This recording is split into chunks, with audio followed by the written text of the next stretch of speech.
Hello and welcome to the Life They Live podcast. I am the host, Nina, and today I'm having a conversation with Ragnar Chacin. Ragnar is an artist and he's going to talk about the project he's currently working on. He's a storyteller and wishes to tell the stories of tattooed individuals through his art.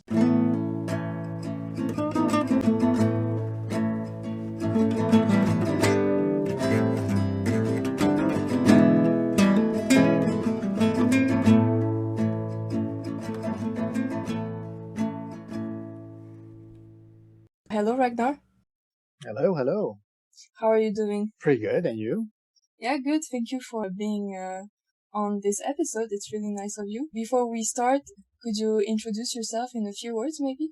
Yeah, sure. Thank you for having me. My name is Ragnar Chacin. I am a filmmaker and a photograph. Basically, what I do is I tell stories. I'm a storyteller. I use photography and video or film to tell these stories. Okay. Do you want to tell us a little bit about your background? So maybe where you come from, where you live? Now I'm living in Switzerland, in Geneva. So, where do I come from? Well, I come from a small town in Venezuela when I was born there. My background as an artist, I don't know, I was always interested in images. So I began doing images since I can remember, very young. And that's, I think, my way of expressing what I see around me. I don't know how I began into this journey. And when did you start making art projects? I began doing pictures when I was a boy, and little, with a camera that I got from my dad, from my family. It was an old camera. I began doing photos, and then I always knew that I wanted to make movies, to make stories that move. I wanted to tell stories to the others, to see the world that it was outside me. It became very clear to me that I was going to do that later when I was older. Okay. So when was your first project, and do you remember what it was, your first art project that you worked on? Yeah, the first serious project that I did was a long time ago. It was a project about a community of, how do you call it, landowners and not landowners, land workers. And they were working the lands in a mountain near the capital in Venezuela. And I went there to see how they cultivate flowers and what they do in their life. So it was more of a documentary photography project than anything else. But that's the first one that I began doing in a more professional way. I did pictures before, but it wasn't in a complex or interesting professional project. So this one is about people cultivating flowers in Venezuela. Okay. Marginalized people, and they were excluded from society. And well, that's the first one that I The did. first project. Okay. And did you always work in the art sector, or did you have other types of jobs before? I have done many jobs of different types. I have been a barman. I was working as an engineer. I worked as a car washer. I worked as a toys seller in different stores in different countries also. So I have done many jobs. Different ones. Okay. So now, today, we're not going to talk about art in general. We're going to focus on one of your projects. So it's the project that you're working on currently. I didn't introduce the project on purpose. It's so that you can introduce it, because you can do so much better than I can. So can you explain in a few words what is the project? So this is just to introduce it. Yeah, well, this is a project about people, about humanity, about how we see people different from us. I think that is the main idea, or the inception point of this project. So it is about others. Mm-hmm. And what is the theme specifically? So as I said when I began the podcast, it's on individuals who have tattoos. Could you tell us maybe a little bit more about that? Yeah, well, like I said, I'm a storyteller, so I believe in the power of storytelling. we are humans and we relate to each other by storytelling. Yeah, we are emotional beings.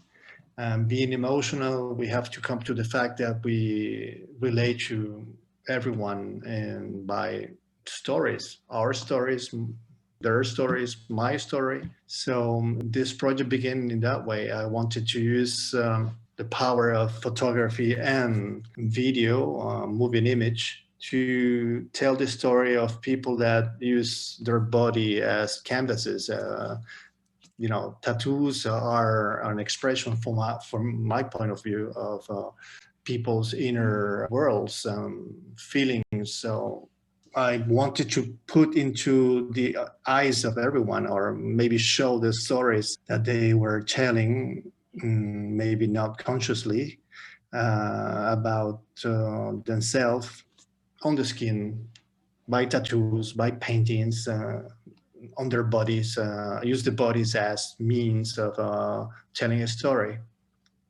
Is there a reason why you chose to focus on tattoos specifically? Like, was there a particular inspiration or not necessarily? Yeah, I was always fascinated by the tattoo world. I believe that tattoos are the doors of the perceptions of these people, these persons that embellish. From my point of view, embellish their bodies with tattoos. I also noticed that many of these people were somehow not seen in a very nice way from like being strangers, like being people, weird people by others in the world. So to me, it was very obvious that I wanted to try to share or shed a light on this outcast of people that sometimes are on the march of the societies and communities. Okay. So just to clear things up, you just started working on this project. So can you explain where you're at right now in terms of the thinking process, just so that people understand what you have done so far? So so far you are in the process of finding participants, if I'm not wrong, or am I wrong? No. For me, and our project is about me creating a bridge to someone else. I like working with people. So for me, this project is about that, also about relating to another human being. And what I'm doing is researching as well as finding places where I can find the most tattooed people in different cities. So I think if I want to get a very large group of people from different cultures, I have to go to different cities. So what I'm using as a anchorage point is, how do you call that, the tattoo parlors, the tattoo shops. I meet the owners of this or the painters or the tattoo artists. I ask them if they think they could introduce me to people that have lots of tattoos over the body. And in that way, I get a maybe 1 foot in the step door of the door to get to know them. So that's one way of looking at the thing, and the other way is going into these cities and just walking the city. By walking, I mean walking with an intention. And intention is to find people that are tattooed. As I said before, it is a voyage, it is a journey. So I intend to do that in 4 different cities around the world. And this is my way of creating a bridge, a communication to tell the story of these people that I would meet. So, well, that's more or less the method, which is no different from meeting people on the street on your own without a camera. Okay. So you haven't found the people you're gonna work with yet, or have you already found some people that you started to work with? Yeah, I have found, and I have done already a few sessions of photographies and videos, but I need a larger group of people. So I'm still looking for subjects to photograph. Mm-hmm. The thing is that it is not very easy to find people with lots of tattoos. Well, complicates things, but it's not impossible. It's going slowly but surely. Okay. And so you said that you're looking for people who come from different countries, different cultures. Could you tell us which countries you chose and where you're gonna look for people? I chose four different countries. I chose evidently Geneva because in Geneva there are a lot of tattoo artists and a lot of tattoo shops, and that's where I'm living now. Then Oxford because Oxford it is to me like a capital of the tattoo world because well, you know, England has many different cultures that are living in the same space. And Oxford is like a micro society of tattoo people. So I'm going to Oxford because I can meet people from different backgrounds, different cultures, and different countries in one small city, which is very practical in terms of traveling in the city. And the other one is Mexico because Mexico has also lots of tattoo shops. Many people that use since ancient times tattoos as mean working with things that they have to say. So Mexico is evident choice for me, and France also because France has a multicultural environment and space, lots of shops also. So that's the four countries that I'm using as platforms. Mm-hmm. Yeah, so you said the word multicultural. Of course, by working with people from different cultures, you will be able to compare how different cultures view tattoos. But could you maybe explain why it is so important for you to work with people from different countries and why you want to focus on the theme of multiculturalism and what it means for you? Yeah, well, this project began as trying to create empathy for others. So it is for me crucial to understand better the other. So empathy is a very important aspect of this work. What did you ask me? I forgot the question.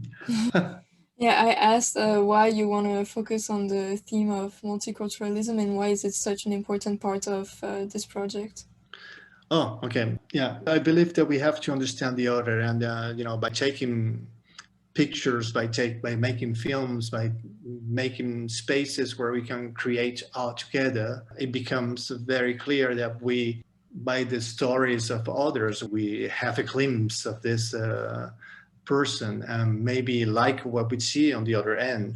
I believe that we create stories also to relate to others. So if we understand better stories, your story, my story, the story of the other, we might maybe understand better what make us the same and different. I don't know. It's just like a door to somebody else's soul.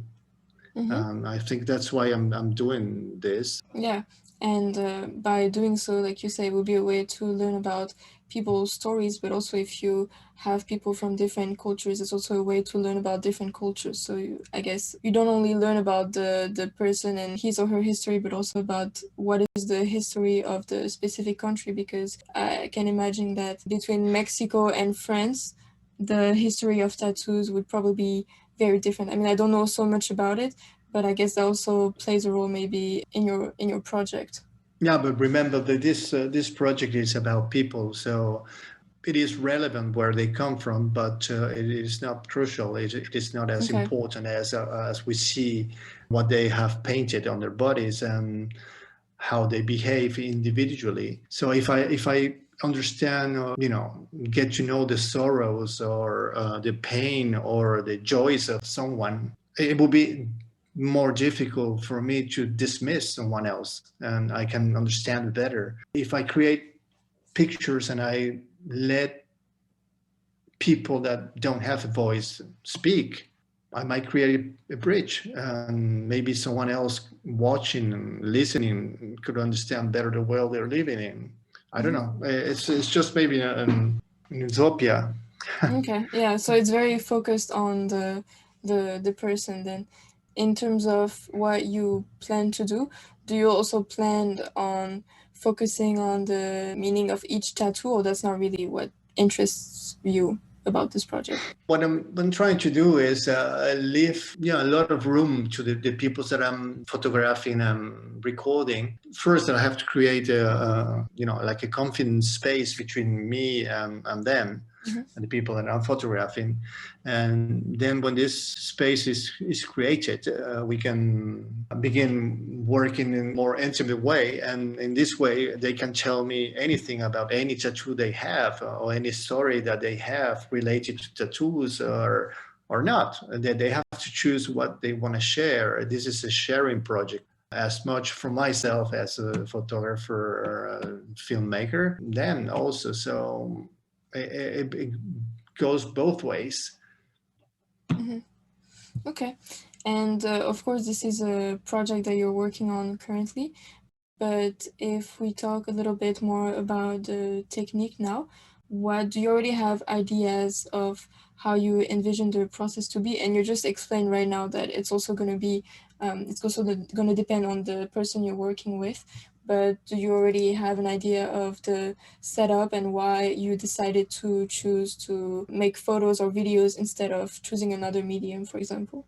I chose photography and video recording because it is easier for me. Mm-hmm. I'm a very lazy man, so it is easier for me to use those tools to tell somebody else's story. Why didn't I go to other media? I'm using already the paintings on bodies. So I believe we are talking about painting also because that's what we see. And that's the first thing we see on the skin of these people. I believe that photography is self-contained. Mm-hmm. Okay. So, of course, we can't say exactly how the process is going to be, and the goal is not to say, okay, it's going to go like this and like that, but just so that people have an idea of what you want the project to be. Basically, when an individual will come and work with you and you will take photos, how do you think the process will be? What do you plan on doing? So, what what are you going to do once you start working with the individual? I will always propose a proposal or suggest that we go to a studio that will set up for the occasion in each city. They will come there and we'll work things out. Well, we're going to talk a lot because this is about getting to know each other. We'll do some pictures and then we'll record videos that might tell us something else about the people that are there, if they believe they can share something. And I have to go, going in between those lines. That's how I'm going to try to portray these people. Why am I saying these people?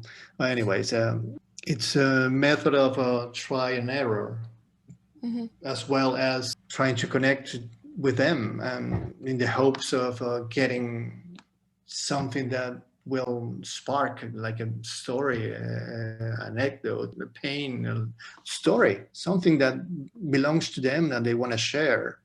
Mm-hmm. And I believe we can do that very easily with photography and video recording because well, I don't know, people sometimes are shy when they are pointed with a camera or a microphone as well, and they go silent and shy and don't say anything. But we're gonna have to break that bridge.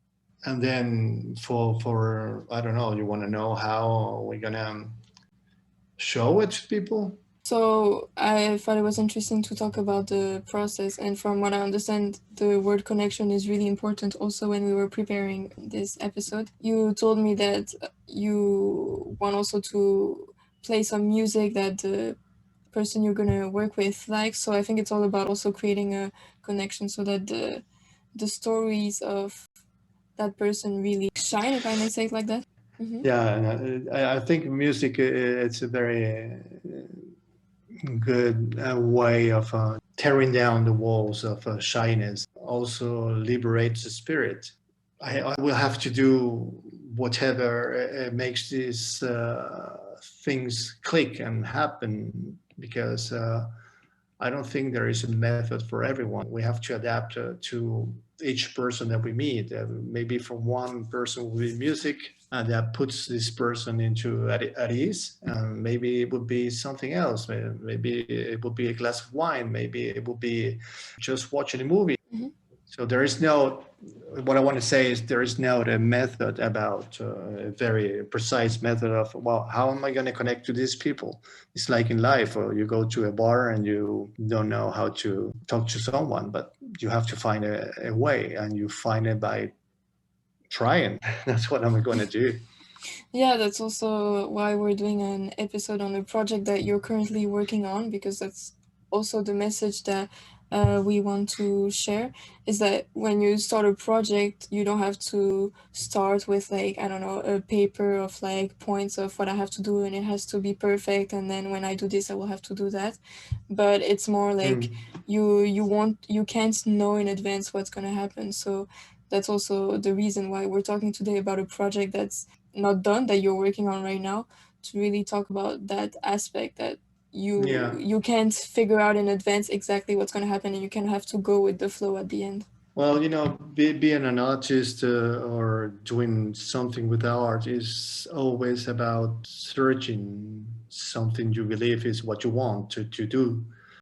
Like I said before at the beginning of this chatting, is that it is a journey. And since we are in that journey, the important thing is the way we get to the end. And sometimes it changes.